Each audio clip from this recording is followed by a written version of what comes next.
안녕하세요. 저는 올해 33살 되었고 결혼한 지는 3년 차, 뱃속의 아이는 24주 된 임산부입니다.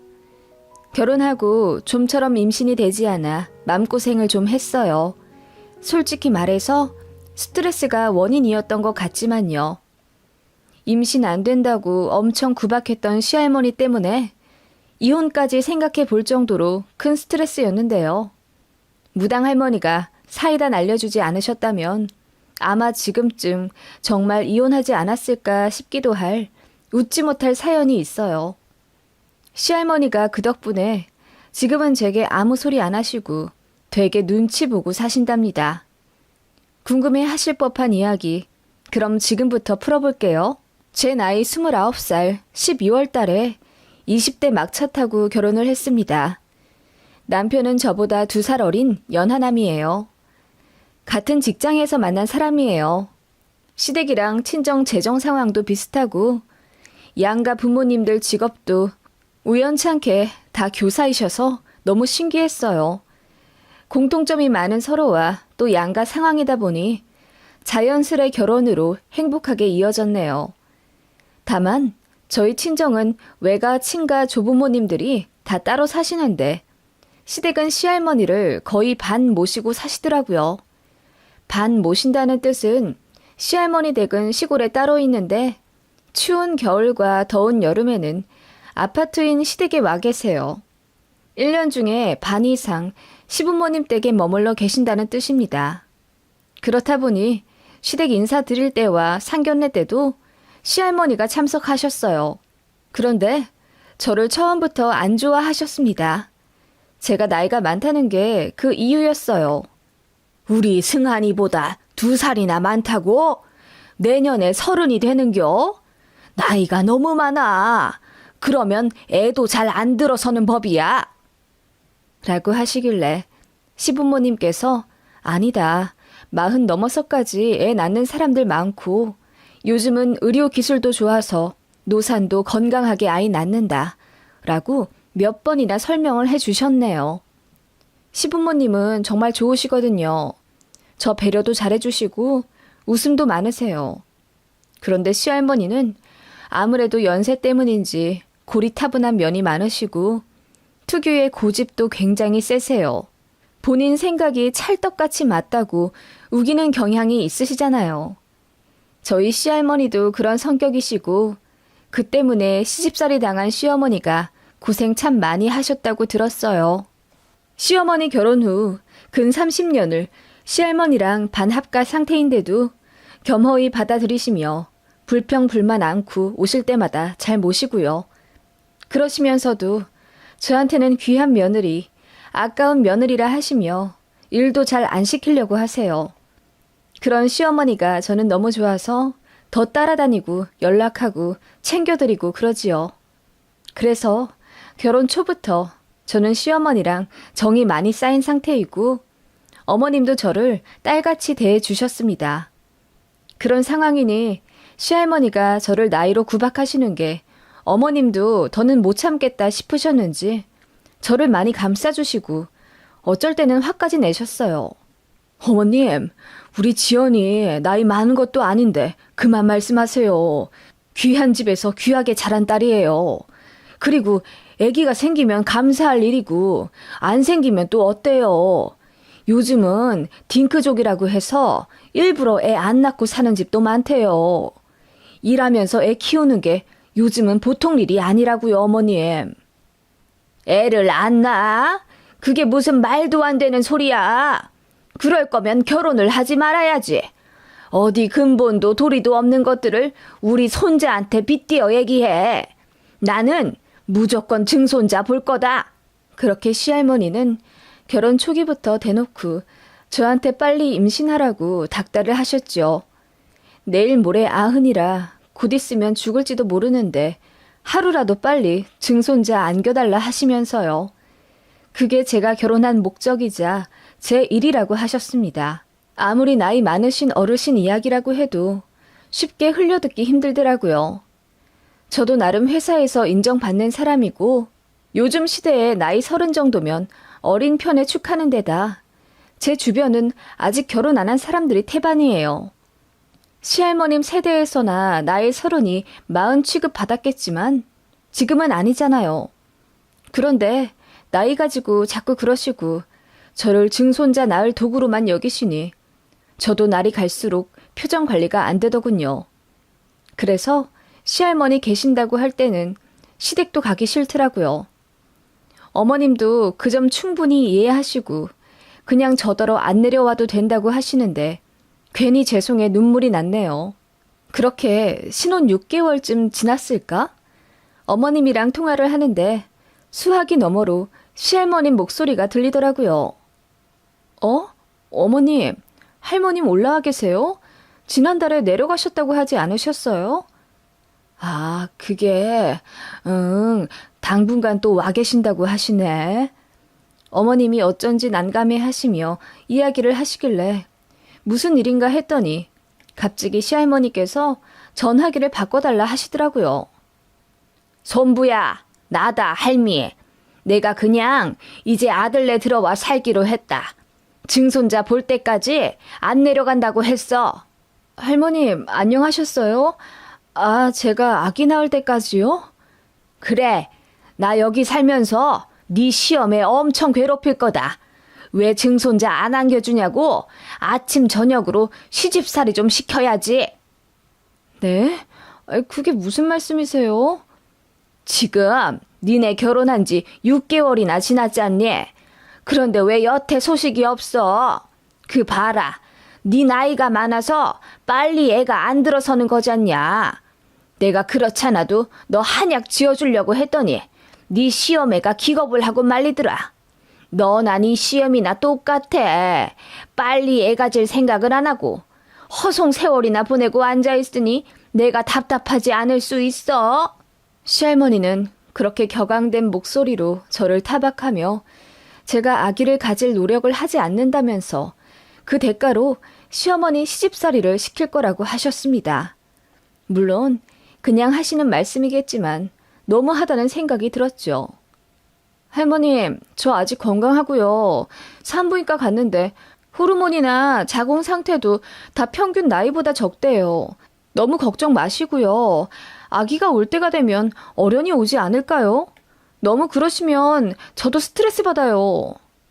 뭐야? 요즘 애들 아주 드세고 되바라졌다더니 시댁 어르신한테 아주 할 말 못할 말 못 가리고 다 하는구나. 어른이 얘기를 하면 그냥 아무 말 않고 네 하는 거다. 네 친정에서 그리 가르쳤다냐? 평소에는 그냥 별 대답 안 하고 웃으며 순종했지만 시할머니의 그런 무대뽀에 저도 화가 나 참을 수가 없어서 좀 받아쳤습니다. 그랬더니 노발대발 하시면서 나 죽네, 나 쓰러지네 하면서 시할머니가 소리를 지르더라고요. 손주 며느리가 대들었다면서요. 제가 뭔 말이나 했으면 몰라요. 너무 억울하더라고요. 시어머니만 중간에서 고생하셨죠. 뒤로 넘어가신 시할머니 달래드리느라고요. 제가 그렇게 이야기했으면 시할머님도 내려가셨을 줄 알았는데 절대 안 가시더라고요. 그리고 제 핸드폰 번호로 그렇게 자주 전화를 하셨습니다. 저희 시할머니 아직 눈도 좋으시고 귀도 밝으시거든요. 그래서 스마트폰으로 카톡까진 못하더라도 전화는 어렵지 않게 하세요. 그런데 문제는 제가 출근해 있는데도 시도 때도 없이 전화를 하신다는 겁니다. 제가 자리에 있으면 모르겠는데 회의실에 들어가 사람들이랑 같이 있을 때는 정말 난감해 죽겠더라고요. 통화 내용도 거의 비슷해요. 내가 어제 좋은 꿈을 꿨는데 이건 필시 태몽이다. 속 울렁거리지 않아? 테스트긴지 뭐시긴지 오줌으로 검사하는 거 해봤어? 라며 제 몸 상태 체크를 하시거나 너 어젯밤에 우리 손자랑 사랑했냐? 매일매일 거르지 말고 해. 라며 낯부끄러운 이야기를 아무렇지도 않게 막 하십니다. 너무 스트레스 받아서 신랑한테 화풀이 하게 되고 그러다 보면 싸우고 정말 신혼 초에 힘들었네요. 그래서일까? 처음으로 생리불순도 겪게 됐어요. 참 건강하던 저인데 월경을 거르게 되더라고요. 병원 갔더니 스트레스 때문일 거라며 일을 쉬엄쉬엄 하라고 하는데 솔직히 업무적으로는 아무 문제 없어요. 제 생각에 시할머니 때문인 것 같았어요. 그리 임신을 바란다면 손주 며느리 마음이라도 편하게 해주든가. 닥달하면 없던 아이가 뿅 하고 생기는 것도 아닌데 말이죠. 신랑이랑도 자주 싸우게 되고 그러면서 시댁 가는 것도 싫어지니 자연스레 이혼 생각이 절로 나더라고요. 제가 이혼 서류까지 뽑아들고 울면서 난리친 적이 있어요. 이대로는 못 살겠다고요. 시부모님께서도 그 사실 알고 시할머니한테 진지하게 말씀하셨대요. 너무 증손자 타령해서 손자 부부가 사이가 안 좋아졌다고요. 그래서 이혼하게 될 판이라고 했더니 그제야 정신 차리신 듯 한동안은 전화 안 하시더군요. 그러더니 어느 날 억울하다 하시며 막 우셨다네요. 자기가 못할 소리 한 것도 아니고 결혼했으면 응당 애를 가지는 게 맞으며 언제 죽을지 모르는 시할머니가 그렇게 애타게 증손자를 보고 싶어 하는데 그게 그리 잘못된 거냐며 화를 내셨다고 해요. 시어머니도 힘들어서 제 앞에서 우시기도 했고요. 그런 시댁 상황 보니 참 답이 없더라고요. 저 때문에 시집살이 당하며 고생하실 시어머니가 눈에 아른거려 마음이 너무 안 좋더라고요. 저도 솔직히 아기 원했어요.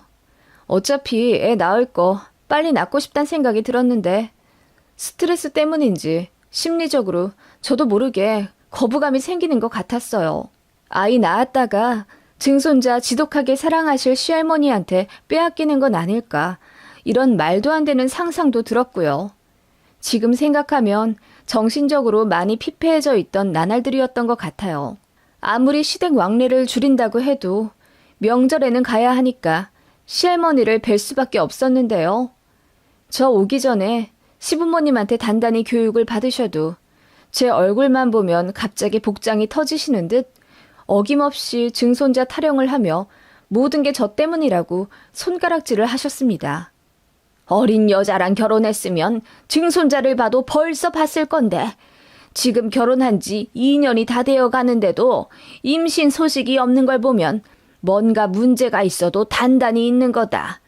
너 때문에 지금 네 시애미 고생하는 거 안 보이냐? 네 시애미가 그래도 며느리 사랑은 끔찍해서 너 구박하느니 차라리 자기를 구박하라고 하더라. 그렇게 매정한 말씀을 하시는 시할머니의 눈빛이 칼날처럼 제 가슴에 박혔고 저는 참다 못해 눈물을 흘리며 할머님, 정말 너무하세요. 저 병원 가면 아무 이상 없다고 해요. 신랑도 마찬가지고요. 그냥 때 되면 어련히 생기겠죠. 자꾸 그렇게 스트레스 주시니까 더 임신이 안 되는 것 같아요. 라고 소리를 질러버리고 그럼 이혼하겠다고 했습니다. 저같이 늙어서 임신 안 되는 여자 말고 어리고 싱싱한 여자 찾아서 손자 재혼시키세요. 그 편이 낫겠네요. 라는 말까지 했어요. 그랬더니 저더러 어디서 저런 걸 데리고 왔냐며 시할머니가 뒷목 잡고 쓰러지시는 액션을 취하시고요. 솔직히 아무렇지도 않아 보이셨습니다. 어쩔 때 보면 시할머니가 저희 가족 중에서 제일 건강하신 것 같거든요. 아무튼 시할머니는 그렇게 집안을 뒤집어 엎으며 나 죽는다 어쩐다 하셨네요. 명절에 그런 난리를 겪었음에도 불구하고 시할머니는 더 바짝 독이 오르셨는지 작은 아버님 앞세워 저희 신혼집에도 막무가내 찾아오시기도 했습니다. 저희 둘 다 야근할 때라 아무리 집 문을 두드려도 응답이 없으니 저에게 전화를 하셔서는 집 도어락 비밀번호 알려달라 소리치시더군요. 솔직히 정말 알려드리기 싫었는데 내일 모레 아흔인 어르신을 세워두고 기싸움 하는 것도 부질없다 싶어 그냥 알려드렸네요. 부랴부랴 일 마무리하고 퇴근해 집에 들어와 보니 시할머니가 거실에 떡하니 앉아 계시더라고요. 그러더니 어디서 무슨 이상한 명주 실 같은 것과 부적 같은 걸 저에게 던져주시며 이거 항시 착용하고 있거라. 그래야 증손자가 생긴다. 하시더라고요. 그리고 저희 부부더러 막걸리 사으라고 시키신 후 한 잔 거나하게 드시고 저희 안방에서 주무시고 가셨습니다. 그날 남편만 무지하게 잡았네요. 내가 너랑 결혼해서 이 고생하고 산다면서요. 그런 식으로 두어 번 불시에 저희 신혼집에 찾아오셨어요. 작은 아버님이나 저희 시부모님이 아무리 말려도 소용이 없었습니다. 어르신들 고집 대단하시잖아요. 정말이지 대통령이 온데도 시할머니 성격은 막을 길이 없어 보였습니다. 그런 시할머니도 꼼짝 못하는 분이 있긴 했죠. 그건 바로 무당인데요. 시할머니는 아주 예전부터 점집에 자주 다니셨어요. 가족들 일 안 풀리거나 몸이 안 좋을 때마다 동네 병원 다니듯 가시는 곳이 있었는데 몇 년 전에 단골 무속인께서 소천하셨다고 하더라고요. 그 이후로 한동안 안 가셨는데 시할머니는 그게 원인이 아닐까 짐작하시더라고요. 그래서 용하다는 무당집 찾아 여기저기 다니시더니 한 군데 찾아내셨나 보더라고요. 저더러 몇 월 며칠 몇 시까지 어디 오라고 하시길래 어디냐고 물으니 시할머니께서 아주 용하다는 무당집이야. 너 데리고 오라더라. 무조건 같이 가야 한다. 라고 하시길래 제가 그런 곳 무서워서 저는 가본 적도 없고 앞으로 가기도 싫다고 했습니다. 노발대발 하실 줄 알았는데 의외로 앓는 소리를 하시며 당신 소원이니 한 번만 같이 가자고 하시더라고요. 그래서 결국 알겠다고 했습니다. 걱정되는 마음에 시부모님 두 분까지 같이 오신다 하더군요. 시할머니가 또 저한테 뭔 소리 하실지 모르니까요. 미안한 마음에 오신다길래 저도 별 수 없이 남편이랑 그 무당집 가기로 했네요. 차를 한 2시간 타고 꼬불꼬불한 길을 가자 다 쓰러져가는 초가집 같은 게 보였어요. 저희 친정은 종교가 있어 무속 신앙을 믿지도 않고 저도 겁이 많아 재미삼아 사주도 한번 본 적이 없어요. 은근히 긴장된 마음으로 방 안에 들어섰죠. 시할머니가 울분을 털어놓듯이 무속인 분한테 그러시더라고요. 얘가 애가 안 들어섭니다. 지금 결혼한 지 2년이 다 되어 가는데 아직도 내가 증손자를 못 보내요. 그런데 둘 다 병원에 가도 별 문제가 없다고 합디다. 이게 말이나 되는 건지요?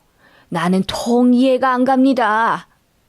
그 말에 무속인 분도 약간 답답한 듯이 원래 임신이라는 게 쉽게 되는 사람이 있고 안 되는 사람이 있지 않겠냐면서 기다리면 응답이 올 거라고 하시는데도 시할머니는 저를 빤히 쳐다보시며 내가 결혼 전에 제 사주를 몰래 봤는데 애가 안 들어설 사주가 아니란 말이에요. 그런데 이렇게까지 안 되는 거는 뭔가 운이 막힌 거 아닐까요? 그게 맞다면 내가 돈을 좀 써서라도 오늘 선생님께 좀 풀어달라고 하려고요. 쟤 때문에 대 끊길까봐 내가 아주 두렵거든. 성격도 어찌나 되바라지고 드센지 나한테 말 한마디 안 지려고 들어. 라고 하시더군요. 그 말에 시어머님은 왜 그렇게 말씀을 또 하냐며 제 편을 들어주셨지만 별 소용 없었고요. 무속인 분이 그 얘기 다 듣고 그럼 이제 뜻을 좀 풀어보겠다 하시며 눈을 감으시더군요. 시할머니는 경건하게 기다리고 계셨고요. 조용하던 찰나 갑자기 벼락 같은 목소리로 그 무속인 분이 소리치셨습니다. 너 때문이다! 그 말에 시할머니가 그럼 그렇지 하는 표정으로 저를 보시며 으스대시더군요. 그럼 어떻게 해야 할까요? 좀 풀어주십시오. 아니, 얘 말고 너 때문이라고? 예? 무속인 분이 가리킨 건 제가 아니라 시할머니였죠. 할머님은 어안이 벙벙한 듯 입만 쩍 벌리고 계셨고 무속인 분은 소리를 버럭 치시며 다 순서가 있거늘 가야 할 사람이 안 가고 길을 떡하니 막고 있으니 불쌍한 애기가 길을 헤매고 있구나. 그 말에 일동 모두 정적이 흘렀고 제 남편만 새어나오는 웃음을 막지 못하고 피식거렸습니다. 할머니, 그것 보세요. 제 와이프 탓 아니라니까요. 제 남편이 철없이 한 소리 하자 시할머니 표정이 본 적 없이 불그락 푸르락 당황해 하시더라고요. 무속인분은 그러셨습니다. 제 시할머니 명줄이 너무 길어서 증손자가 안 생기는 거라고요. 저랑 제 남편과의 부부간 금술은 나무랄 데가 없고 자식 운도 있는데 지금 순서를 기다리느라 아직 이 세상에 내려오지 못한다는 겁니다. 집집마다 가족을 품을 수 있는 바구니가 있는데 지금 저희 가족들은 그 바구니가 꽉 차 있고 한 명이 나가야 그 길로 새 생명이 들어오는데 저희 시할머니가 안 나가고 버티고 있어서 아기가 안 생기는 거라고 하셨습니다. 아기 보고 싶으면 손주 며느리를 최대한 보지 말고 운이 좋아 시할머니 살아생전 증손자가 생겨 태어나더라도 보지 말라 하시더라고요. 자주 보면 볼수록 증손자한테 안 좋을 거라 하면서요. 그 얘기 듣고 시할머니 얼굴이 사색이 되더군요. 그 뒤로는 무슨 이야기인지 잘 알아듣지 못했지만 아무튼 100만 원짜리 부적을 하나 하라는 결론이 나왔습니다. 기분이 상하신 시할머니는 생각해 본다고 하고 그냥 나오셨고요. 아무 말씀 없으시고 그냥 먼 산만 바라보시더군요. 그러더니 시부모님 차에 말없이 타시는 시할머니였습니다. 원래는 저희 부부 차 타고 저희 신혼집 가실 예정이었거든요.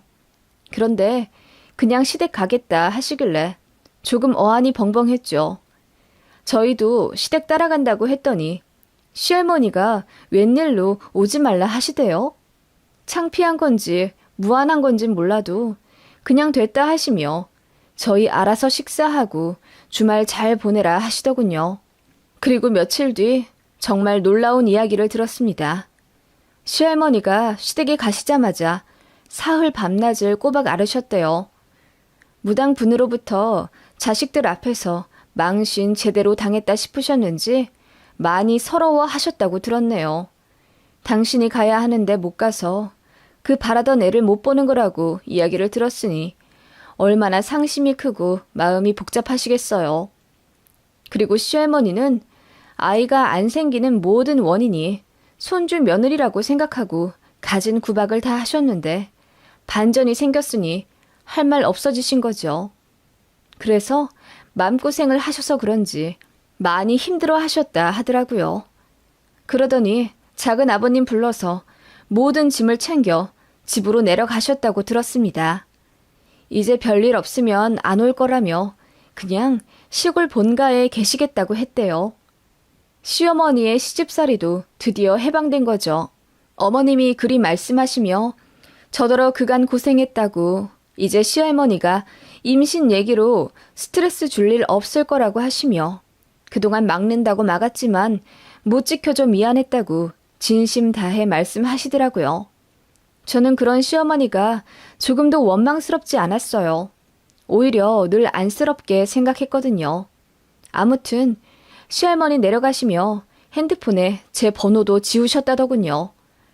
그렇게 전화 한 통 없이 잔소리도 안 들으니 제 일상이 확 피더라고요. 스트레스 안 받으니 세상도 환히 보이고요. 남편이랑도 사이 좋아져 여행도 자주 다니고 그랬네요. 아무 생각 없이 살다 보니 정말 신기하게도 아기가 생겼습니다. 정말 갑자기 찾아온 아이라 너무 놀랐죠. 시부모님 그 소식 듣고 뛸 듯이 기뻐하시며 행복해 하셨고 전화로 시할머니께 알려드렸더니 만세 삼창을 외치시더군요. 그러더니 임신 초기에 조심해야 한다며 저더러 어디 가지 말고 집에만 있으라. 회사도 관둬라. 내가 용돈 보내주겠다. 다정히 말씀하시더라고요. 임신했으니 이제야 손자 며느리 대우를 해주시나 싶어 씁쓸하긴 했지만 나이 많은 어르신인데 뭐 어쩌겠어요. 그냥 이해해야죠. 그 시대에는 그렇게 사셨으니까요. 저희가 시할머니 계시는 곳으로 인사 가겠다고 해도 오지 말라 하시군. 또 시댁으로 올라오지도 않으시더라고요. 저를 접촉하면 안 된다고 생각하시는 건진 몰라도요. 나중에 증손자 태어나면 그때 아기나 한번 보겠다 하시며 거리를 두려고 하시는데 어쩐지 안쓰러우면서도 마음속 깊이 있던 고민이 해결된 것 같아 한편으론 후련하기도 해요. 만약 제가 아기를 낳으면 시할머니가 엄청 집착하고 아예 저희 집에 합가해 살겠다 하실까봐 겁먹었는데 무속인 말씀 하나로 정리가 싹 된 것 같아서요. 참, 뱃속의 아이는 아들이래요. 저희 부부랑 시부모님은 딸을 원했는데 시할머니는 뛸 듯이 기뻐하며 동네 사람들한테 잔치를 여셨다고 하네요. 그리고 제게 맘고생하게 해서 미안했다며 차 바꾸라고 용돈도 크게 해주셨고요. 그치만 무당 말씀이 내내 마음에 걸리시는 건지 앞으로 욕심 안 부리고 손자네 잘 안 보고 살 거라고 하시네요. 아무튼 뱃속의 아기 천사 잘 키우며 양가 부모님께 효도 잘하고 살게요. 손주 타령했던 시할머니도 이제는 미워하지 않으려고요. 뱃속의 아이는 엄마가 미워하는 사람 닮아 나온다고 하길래요. 그냥 그러려니 하고 잘 챙겨 드려야지요.